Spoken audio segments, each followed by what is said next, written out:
네, 안녕하세요. 알기 쉬운 연구비 집행 가이드. 오늘은 집행 증빙 서류에 대해서 알아보겠습니다. 네, 적격 증빙 및 부속 거래 증빙. 우리가 연구비 사용 원칙에서 연구비 사용을 하기 위해서는 객관적인 증명 자료로서 입증 가능해야 된다라는 조건이 있는 걸 알고 있습니다. 그러면 어떤 증빙 서류가 객관적인 증명 서류냐? 이때 우리는 물품과 용역 서비스를 구입하기 위해서 사업비를 사용하는 경우에는 반드시 적격거래증빙, 세법에서 정한 적격거래증빙과 기타 거래를 입증하기 위한 부속거래증빙을 구비하여야 합니다. 그러니까 적격거래증빙이라고 하는 부분은 필수증빙 서류인데요. 세법에서도 거래를 위해서 반드시 수취해야 하는 서류를 얘기합니다. 그러니까 재화나 용역구매 등의 지불 내역을 구매자와 공급자 또는 신용카드를 쓰면 신용카드 회사가 국세청에 제출한 자료를 통해서 상호 검증이 되는 세법에서 정한 증빙서류. 그러니까 증빙서로서의 기본적인 신뢰성을 갖추고 있는 서류가 되겠죠. 그래서 이 필수 증빙서류는 누락하시면 사업비, 연구비가 불인정되는 사항이 발생이 됩니다. 일단 연구비를 집행하실 때는 두 가지 방법으로 집행을 하실 수가 있죠. 계좌이체의 방법, 그리고 연구비 카드, 또 사업비 카드를 사용하시는 방법, 이 두 가지 방법을 사용하시는 게 원칙이고요. 예외적인 경우에 한해서 현금 지급이 가능합니다. 계좌이체 방식으로 이제 연구비를 집행하실 때는 거래 상대방 공급자로부터 전자세금계산서를 교부받으셔야 되고, 또는 이제 면세사업자인 경우에는 전자계산서를 교부를 받으셔야 되고요. 그리고 계좌이체로 지급을 하시기 때문에 공급자의 본인 명의 계좌에 이체한 계좌이체 확인서, 계좌이체 영수증을 증빙서류로 첨부를 해주셔야 됩니다. 이때 유의하실 부분이 전자세금계산서는 필요적 기재사항에 오류사항이 있으면 안 돼요. 필요적 기재사항이라는 건 상호, 사업자 등록번호, 작성일자, 금액. 이 부분에서 오류가 있으시면 이제 전자세금계산서로서의 효력, 그러니까 세금계산서로서의 효력을 인정받지 못하기 때문에 이 필요적 기재사항에 오류가 있는지, 그러니까 공급자와 만약에 다른 사업자가 세금계산서를 발급을 했다, 이런 것들이죠. 그러니까 원래 구매한 그 사업자하고 다른 사업자로부터 세금계산서를 받거나 거래 일자를 다르게, 작성 일자를 다르게 해서 세금계산서를 받거나 실제 구매한 금액과 다르게 세금계산서를 교부받거나 하면 이 세금계산서의 효력이 없어집니다. 효력이 없는 부당하게 사실과 다르게 허위의 세금계산서를 발급받은 걸로 보게 됩니다.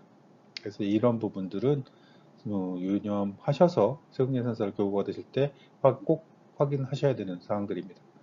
그 다음에 보통 연구비 카드나 사업비 카드, 이거는 기관에 따라서 클린 카드로 정해져 있고, 그래서 이제 용도가 사용 시간이나 거래처에 대한 제한을 두고 있죠. 보통 클린 카드들은 유흥업종, 노래방, 주점 이런 곳에선 사용이 불가하도록 되어 있고 23시 이후에는 카드 사용이 금지되어 있도록 되어 있습니다.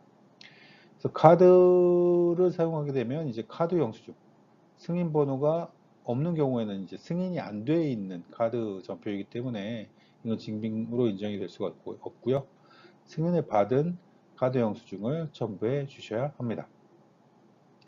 그리고 현금 지급은 일반적으로는 인정되지 않는데 예외적으로 이제 현금을 쓸 수밖에 없는 산촌 지역이거나 지방 소도시에서 했거나 아니면 택배나 이런 소액으로 물건을 구입을 하거나 하는 경우에 있어서는 이제 현금 지급을 하는 경우가 있는데요. 이때는 현금 영수증을 교부받으셔야 됩니다. 근데 현금 영수증은 반드시 사업자 등록번호로 해서 지출 증빙용으로 수취를 하셔야 되고요. 카드와 마찬가지로 승인 번호가 없는 경우에는 증빙으로 인정되지 않으니 유의해 주시기 바랍니다.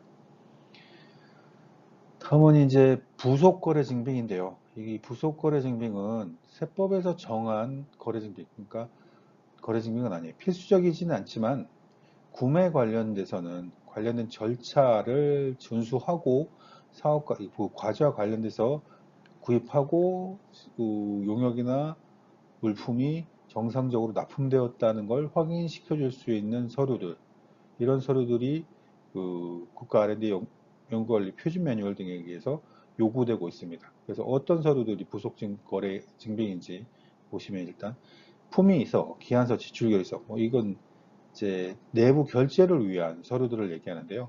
품위서, 기한서에는 이제 구매 요구서나 요청서나 지출 결의서 등이 필요하죠. 보통 이제 구매 요청은 연구빈의 경우 연구 담당 부서에서 이제 발의를 하게 되고요. 그 연구부서에서 발의를 해서 구매 요청을 한 걸 이제 구매부서나 연구관리부서에서 이제 구매 행위를 하고 연구관리부서에서 검수, 납품 완료에 대한 검수를 하고 관련된 서류를 이제 회계팀이나 재무팀에 제공을 하면 이제 지출결의서 작성하고 최종 승인을 통해서 자금이 집행되는 이런 일련의 프로세스를 거치게 되는데요. 그런 내부적으로 어떤 절차를 거쳐서 사업비가 집행되었는지를 확인할 수 있는 서류이기 때문에 대부분 이제 연구비 집행증명서로서는 내부에서 결제를 받기 위해서 작성된 품위기한서 또는 결의서, 요청서 이런 형태의 양식을 요구하고 있습니다. 그리고 견적서는 물품을 납품할 때인지 세부 품목 및 수량, 단가, 납기 조건 등을 표시해서 이제 사전에 확인해 보는, 금액이 얼마인지 확인해 보는 서류이고, 일정 금액 이상의 경우에는 한 거래처가 아니라 여러 거래처를 통해서 복수의 견적을 받아보고 그 중에 업체를 선정을 하는 절차를 거치기 때문에 그러한 절차들이 정상적으로 진행이 되었는지를 확인시켜주는 서류입니다. 견적서는 반드시 세부 품목 및 수량, 단가 이런 요구 조건들이 구체적으로 표시가 되어 있어야 됩니다. 다음으로는 계약서인데요. 계약서는 당연히 이제 공급하는 쪽과 이제 납품을 받는 쪽이 상호간의 어떤 조건을 명시하고 구속시키기 위해서 체결하는 계약이죠. 그래서 계약서에는 계약 기간, 계약 금액이 얼마인지, 그리고 결제 방법은 어떻게 하는지 등을 명시하여야 되고, 계약서를 작성하는 데 있어서 이제 보통 과업지시서나 작업지시서 이런 것들을 부속 서류로서 첨부를 하고 있죠.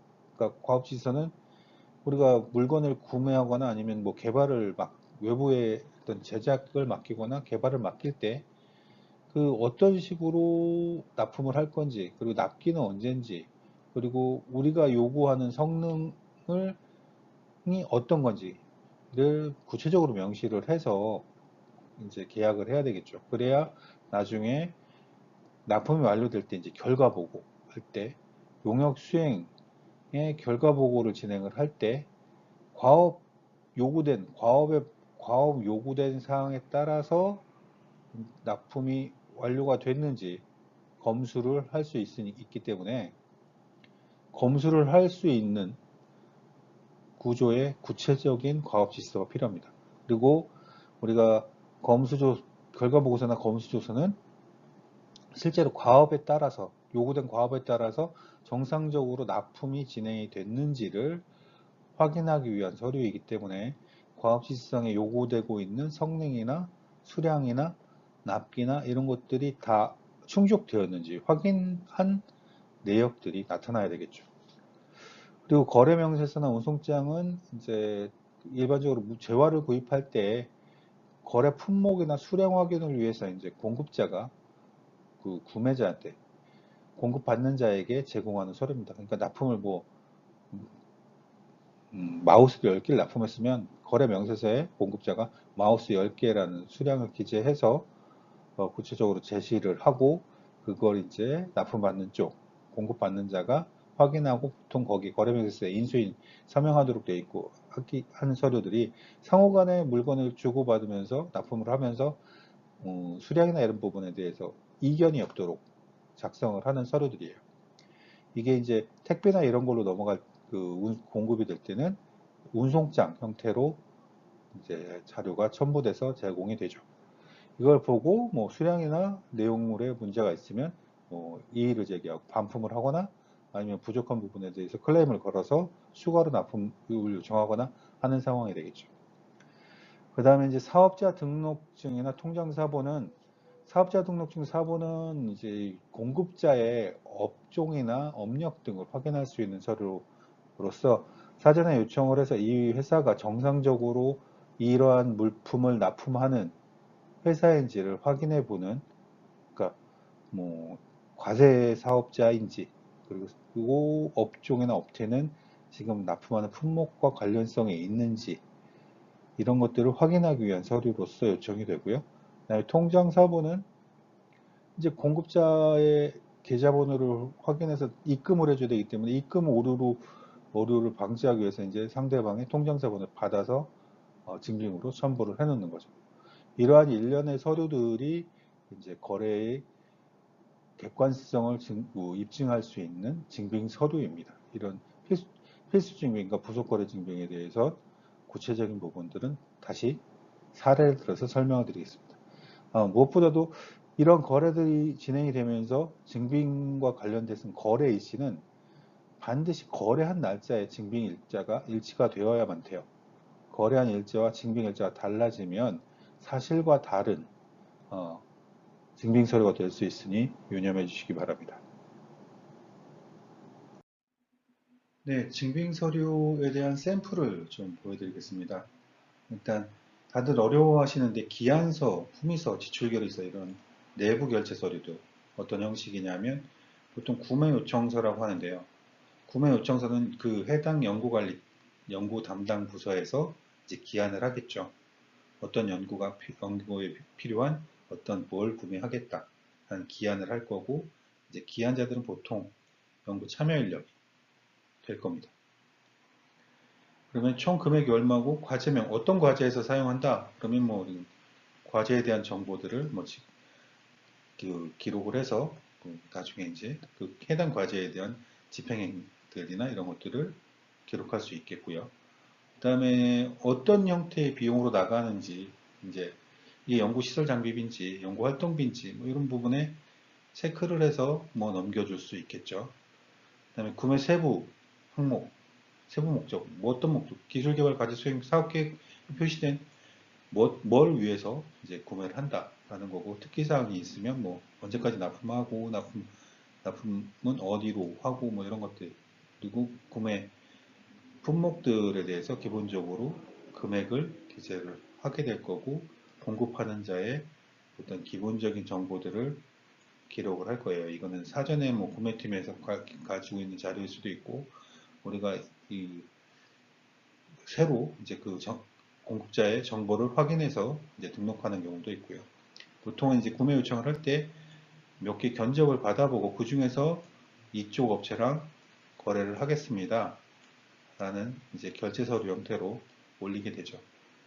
그리고 쭉 구매가 승인이 돼서 쭉 진행이 되고 나면 나중에 최종적으로 돈이 나가야 되잖아요. 돈이 나가기 전에는 뭐 마찬가지로 과제명이나 이런 것들이 있을 거고, 이 돈을 내보내는 부서는 보통 재무팀이 될 거고요. 뭐 재무팀이 회계팀이나 경리부서가 되겠죠.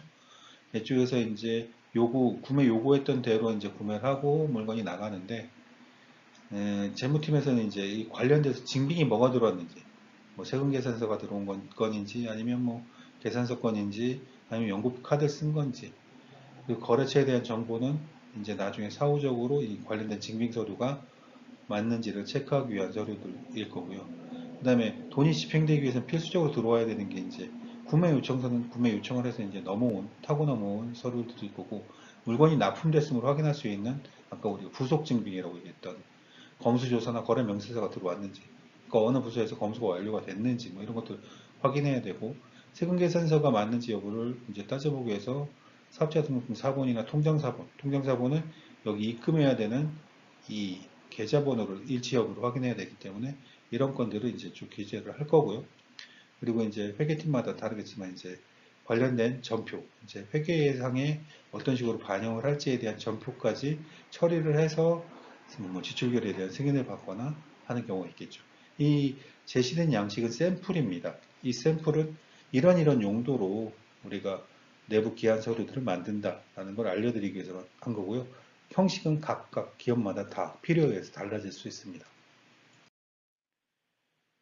그다음에 이제 세금 계산서나 이체 확인 즉 신용카드 매출 전표. 이거 필수 증빙이라고 말씀드렸던 적격 증빙들.